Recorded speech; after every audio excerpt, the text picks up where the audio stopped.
Es un regulador de presión de aire y una trampa para la humedad del aire. ¿Todos los salones? No los salones tienen, creo que hay en los talleres pesados que le llamamos nosotros, en herrería, en carpintería, acá en construcciones, y eso es una trampa para la humedad. Nunca trabajaron con un compresor que ustedes empiezan a tirar aire y les tira agua al compresor. Sí. Bueno, los compresores así en los tachos van almacenando aire que toman del ambiente. Y al tomar aire del ambiente, que toman también la humedad. La humedad. Y el agua se va depositando en el tacho. ¿Y si tiras ¿Tienes anotadores, Bruno? Solo se cubre el tacho. ¿Cómo? Si tiras aceite, ¿hay algún problema de Sí, un problema en el compresor mismo. Más o menos como que tu moto tira aceite por el escape. Mañana no sé si el arito ya no va. Nada más que el caño de escape de este descarga en el tacho y te llena de aceite el tacho. Bueno, Profe, ¿cómo sabes cuándo está quemado así el motor? cuando está quemado un motor, El motorcito ese. lo que yo estaba haciendo, no quiero meterle un problema. Vamos por etapas, ¿no? Sí. Déjala ahí nomás. No, cualquier motor eléctrico convencional está formado por dos bobinas o arrollamiento de alambre, eso que está ahí. Si ustedes miran, hay alambre de dos medidas diferentes ahí.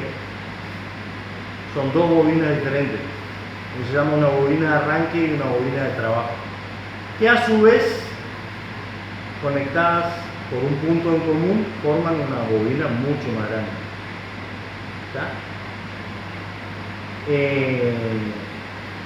La bobina tiene muchas vueltas de alambre de cobre, el alambre está aislado por un barniz y hace que la corriente entre por esta punta, recorra todo y salga por esta otra. ¿Está? Si la bobina llega a estar cortada en el medio, vos agarrás un tester y tocas esta punta y tocas esta otra, te tiene que dar una medición de que está pasando corriente. Lo que tenía para el tester que trato es una chicharrita, chiquito que hace ruido que te mide continuidad. Te dice que el cable no está cortado, está pasando por el caso el alambre. Pasa, le manda una pequeña señal de corriente, pero te dice nada más que no está cortado. ¿Está? Más allá de que no esté cortado el alambre, ese motor puede estar quemado. ¿Por qué? En un motor eléctrico la función de la bobina es que la corriente entre por esta punta y salga por esta otra. Por lo tanto, todo el alambre que hay en el medio tiene que estar aislado uno del otro. ¿Está? Si se pierde la aislación, que es lo que yo le comentaba ayer, que se barnice, se derrite o algo, y se empiezan a tocar los alambres, Hace corto. ese motor está quemado. Una roca. Por más que vos tengas continuidad acá, pero la corriente, en vez de entrar por esta punta y salir por esta otra, si no hay nada que lo aísle, es más fácil que pase derecho por acá. ¿Qué es una bobina en un motor eléctrico? Para que me entiendan así rápido, pero eso ya es parte de lo que tenemos que empezar. Es un cortocircuito, pero controlado. Es un cortocircuito controlado. Le entra un positivo y un negativo por un lado para formar un campo magnético.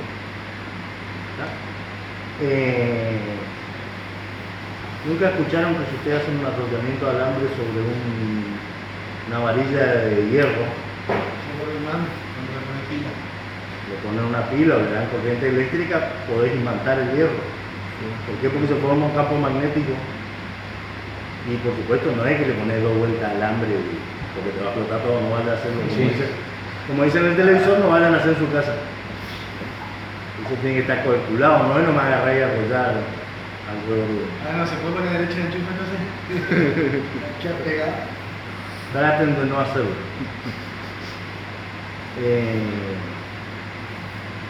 Al perderse la aislación entre los alambres, vos perdés el cálculo de ese cortocircuito controlado, digamos, que forma el campo magnético. Y es como que vos una directamente una punta con la otra. Ahí es donde explota todo y está en cortocircuito. No hace uno completo. hace No, una eso no es explosión, lentitud, hace una hace corto. explosión. Una explosión completa.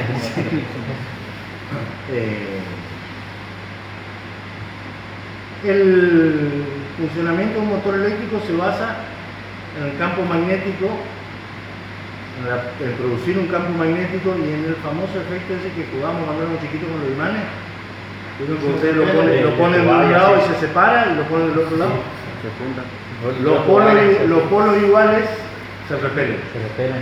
Los positivos no se juntan, se repelen los negativos también. Pero negativo y positivo se juntan. Y es lo que se usa como principio de funcionamiento para un motor eléctrico, y ya lo vamos a ver también.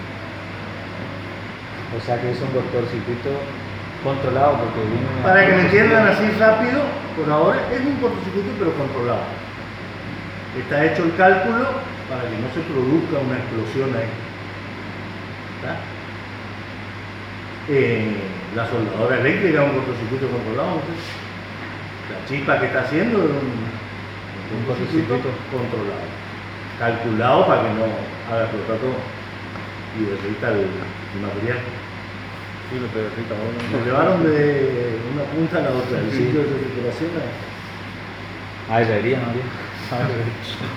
Ya vamos a llegar a esa zona. Brasil. Bueno, entonces estábamos hablando de los refrigerantes y cuáles son las cualidades que vamos a aprovechar, qué pasaba. Dijimos también que existen refrigerantes de acuerdo a el sistema de refrigeración que vamos a usar. Existen refrigerantes que van a trabajar por debajo de los 0 grados, hay otros que trabajan apenas sobre los 0 grados. Normalmente los que trabajan apenas por encima de 0 grados y con lo que hay menos problemas con la humedad son los que se usan para acondicionadores de aire o de flujo. ¿Está? ¿Por qué? Porque la temperatura de circulación del refrigerante no llega a los 0 grados. ¿Por qué? Porque no necesitamos tanta temperatura. Esa temperatura que dice ahí en el tablero, que ustedes van a ver en cualquier aire acondicionado frío de hoy en día, de 20 grados, no es la temperatura que está saliendo ahí donde está soplando el equipo. Es la temperatura que ustedes les piden que esté a la habitación para que él pare. Cuando la habitación llega a una temperatura así de 20 grados en este caso, el equipo va a parar. Él, por allá abajo, donde tiene toda una rejillita, chupa el aire de la habitación. Y esa es la temperatura que le interesa al equipo para parar, la que chupe de la habitación. Si ustedes ponen un termómetro ahí en la salida, eso en condiciones normales tiene que estar entre 11, 12, 13 grados más o menos lo que va a estar tirando un equipo. Siempre, y lo pueden dejar 10 horas y el termómetro se va a mantener entre esa temperatura. Y para que tire aire a esa temperatura, es suficiente con que el gas que está circulando esté circulando entre 3 y 5 grados aproximadamente. ¿Está? No necesita bajar más porque no necesita un refrigerante que baje más la temperatura, porque no necesita bajar tanto la temperatura dentro de una habitación o de un ambiente. Entonces es innecesario tener un refrigerante que baje tanto la temperatura. ¿Está? Sí sucede en todo lo que es refrigeración de alimentos, heladera, freezer, Las cámaras de frío, ¿no? cámaras de frío, y depende del nivel de frío que necesiten. Hay heladeras o exhibidoras que trabajan con R22, que es el mismo gas que llevan la profesional aire y los split, pero son conservadores de frío nada más, no tienen el poder de congelamiento. Se van a encontrar con esa heladera vitrina. De la carne, todas esas cosas. Hay bateas que sí, pero no son para congelar carne. Son para mantener la temperatura, entonces no necesitan un refrigerante que baje tanto. Pero esas otras que son tener la fiambrería, que tiene el vidrio adelante, la heladera vitrina mostrador, digamos. La que tienen las que tienen los ventiladores atrás, ¿no? Esa que... Que hay cerveza, a veces gaseosa, todo eso. No, eso no. No, eso baja. Depende. Si es una enfriadora nada más, porque se calibra. Ustedes la pueden mirar y por fuera son exactamente iguales. Pero la calibración del equipo lo dividen entre que sea una enfriadora Y una congeladora. y una congeladora. ¿Está? Ustedes vieron que la famosa heladera de Brahma tiene la pantallita que a veces Sí. dice que está 5 grados bajo cero. Bueno, En general tiene menos 3 grados. sí. A veces te va caliente, no hay ese aire. numerito es bastante Sí. mentiroso. Ese número es bastante mentiroso, muchachos. Sí, no hay pan de Si no hay. Si nosotros ponemos un termómetro acá adentro, lo dejamos acá arriba de la mesa y empezamos a regularlo hasta que sentamos que para el motor afuera, tal vez el termómetro va a marcar acá arriba de la mesa, no sé, 20 grados y aquel para recién en 24. El número es aproximado, no es exacto. Ténganle más fe a un termómetro que a ese número que está ahí. ¿Está? Lo mismo sucede con la edad. Son muy pocos los aparatos que verdaderamente necesitan la precisión de temperatura que está marcando. O sea, la diferencia entre 3 grados, menos 3 grados y menos 5 grados en la cerveza no hace tanto. Pero sí hay equipos de enfriamiento médico que necesitan una temperatura más exacta. No sé para qué le ponen tanto marca de temperatura y los chinos te desenchufan la heladera en la noche. ¿Eh? Bueno. Ah, ¿tienen eso los chinos? Los chinos hacen eso. Y es el... Los super. ¿Cómo es que se dice? Bicho, ¿no? Economizar, sería. ¿Quieren economizar? Ahora Ay, no va a salir la palabra. El mito. Es el mito que hay, que dicen que desenchufan la heladera en la noche para no Gastar la energía. gastar energía. Pero No me vengan a molestar por caer la puerta a las 3 de la mañana para irse a No limpiar. solamente los chinos, yo trabajé mucho tiempo de repartidor y muchas veces me fui a encontrar la heladera y apagado. Mucho Sí, vos te das cuenta, si vos te vas Sí. al supermercado temprano a la mañana, Todo transpiraba la mercadería. abrís y aparte bebidas que están calientes. También, La aparte. heladera está en marcha, pero vos te das cuenta que no estuvo. Y tampoco es que cargaron recién la heladera. Se nota porque medianamente está fresco, pero no está bien frío. Así que se nota. Bueno.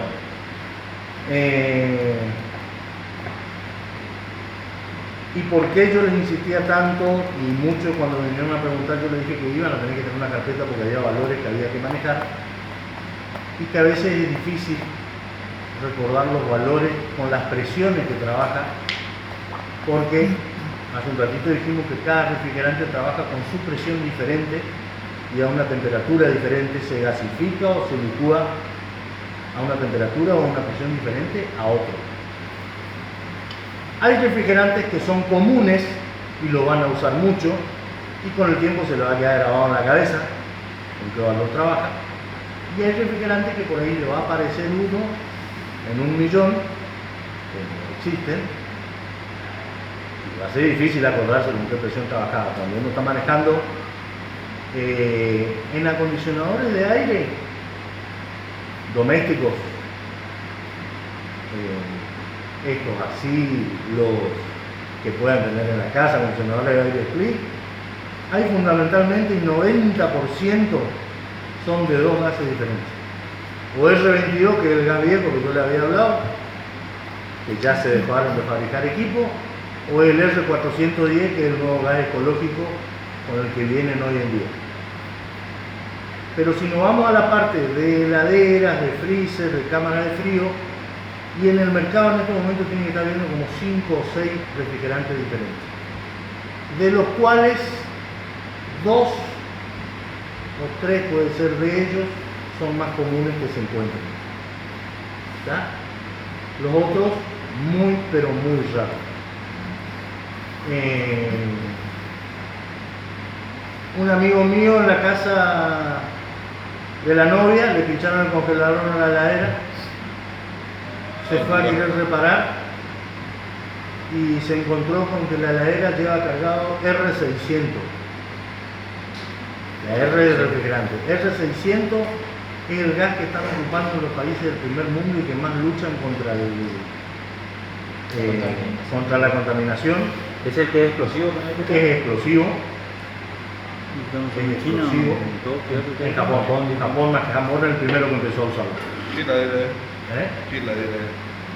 No te entiendo. ¿Qué heladera es?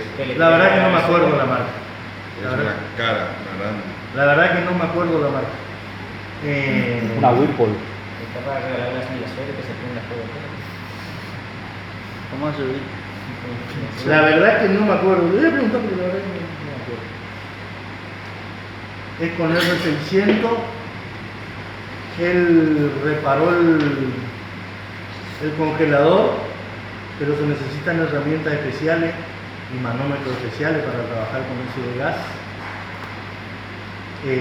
Con el que él habló acá en Resistencia y consultó, nadie tenía la herramienta y nadie había trabajado jamás con una heladera con ese gas.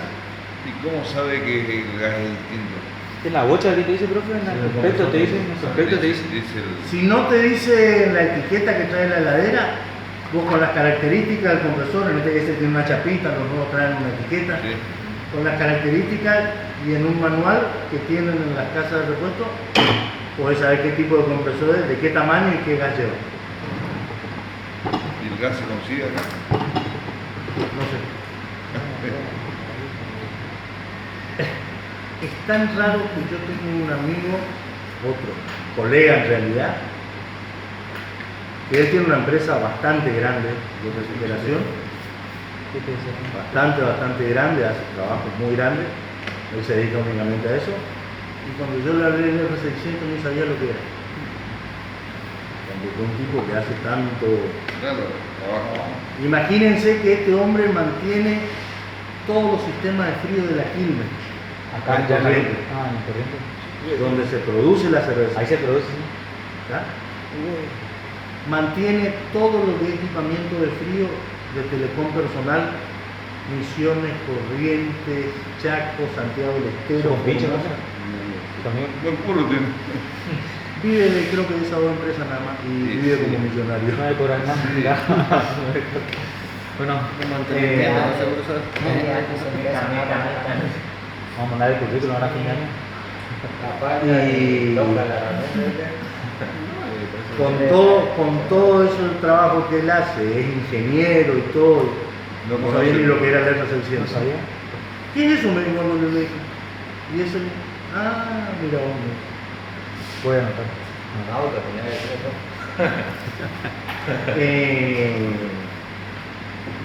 ¿A qué voy? ¿A qué estaba diciendo? Los valores de las presiones. Por supuesto, que hoy en día existe Google y vos te vas y podés, pero en Google te va a decir que trabaja tal presión, pero tal vez no te va a enseñar cómo se maneja ese gas. ¿Está? Entonces, muchas cosas que van a ir anotadas en la cartera, pero eso tiene que estar ahí. Ustedes se van a poder acordar de, en heladeras o freezer, el R12, que es el gas más viejo que se va a conocer, que ya está absolutamente prohibido hace muchísimos años fabricar heladeras o freezer con ese gas. Por supuesto que las que hayan quedado, Y el 22 todavía sigue. sí, a partir del 1 de enero del año 2013 se prohibió fabricar. Pero ¿cuántos quedaron andando? Quedaron mucho en depósito y todo lo que están andando hoy en día. Yo no, a él tiene su aire, no le voy a decir tenés que tirar tu aire porque el gas no se puede ocupar más. Y él lo ocupará hasta el día que... El día que nos vendan mal el R22 para cargar, para reparación. Hasta el día de hoy se consigue totalmente fácil. San Juan, yo te La idea es, a partir del 1 de enero del año 2013, se prohíbe la fabricación en la Argentina de equipo con R22. Total y absolutamente prohibido. Todo lo que la fábrica tenían en depósito, todo lo que los negocios tenían en depósito, se siguieron vendiendo, por supuesto. Y ese refrigerante Más lo que se consigue acá todavía todavía. se consigue. Están vendiendo el Pero refrigerante, la primera disposición es prohibir la Prohibir la fabricación. fabricación. La segunda disposición es año a año, a partir del 2013, empezar a reducir la producción de R22. ¿Por qué? Porque tienen que seguir produciendo para todos aquellos equipos que eran a R22 y funcionan de esa manera. Pero vamos a decir que Que si en el 2013 producían 1 millón de kilos, y bueno, en el 2014 ya tuvieron que producir 800.000 kilos, y así a poquito cada Reducción. llevándote a que dejes de usarlo. Se va a seguir consiguiendo. El R12 se consigue. Todavía para las heladeras que son R12, pero la diferencia de precio es así. Sí. Este que no quieren que use, te lo Claro. ponen acá arriba. Aumenta la edad. ¿Tá? Y el otro te lo ponen acá abajo. Lo mismo sucede con el R22. Hoy existe el R410, que es el gas teóricamente ecológico, y Más. sale, todos pensamos, cuando hay algo nuevo te cobran más caro lo Claro, nuevo, no, ¿no? es más Sale barato. más barato que el 22. ¿Tá? Así que Trabaja con presiones muy diferentes, muy diferentes. La presión de trabajo del lado de baja presión de un equipo con 22 es aproximadamente 65 libras. La presión de trabajo, ¿no? Del lado de baja presión, 65 libras. La cubierta del auto tiene 30. Tenemos 65 libras hasta 75 libras. Del R22 del lado de baja presión. Del lado de alta presión, entre 250 y 300 libras. Esa es la diferencia de presión que hay entre el radiador de adelante y el radiador de atrás. Adelante, en condiciones normales, funcionando bien y enfriando bien el equipo, cuando vuelve al compresor tendría que haber entre 65 y 75 libras. Allá atrás tendría que haber entre 250 y 300 libras en el radiador de atrás. ¿Cómo mide esa presión? Buenas tardes. No.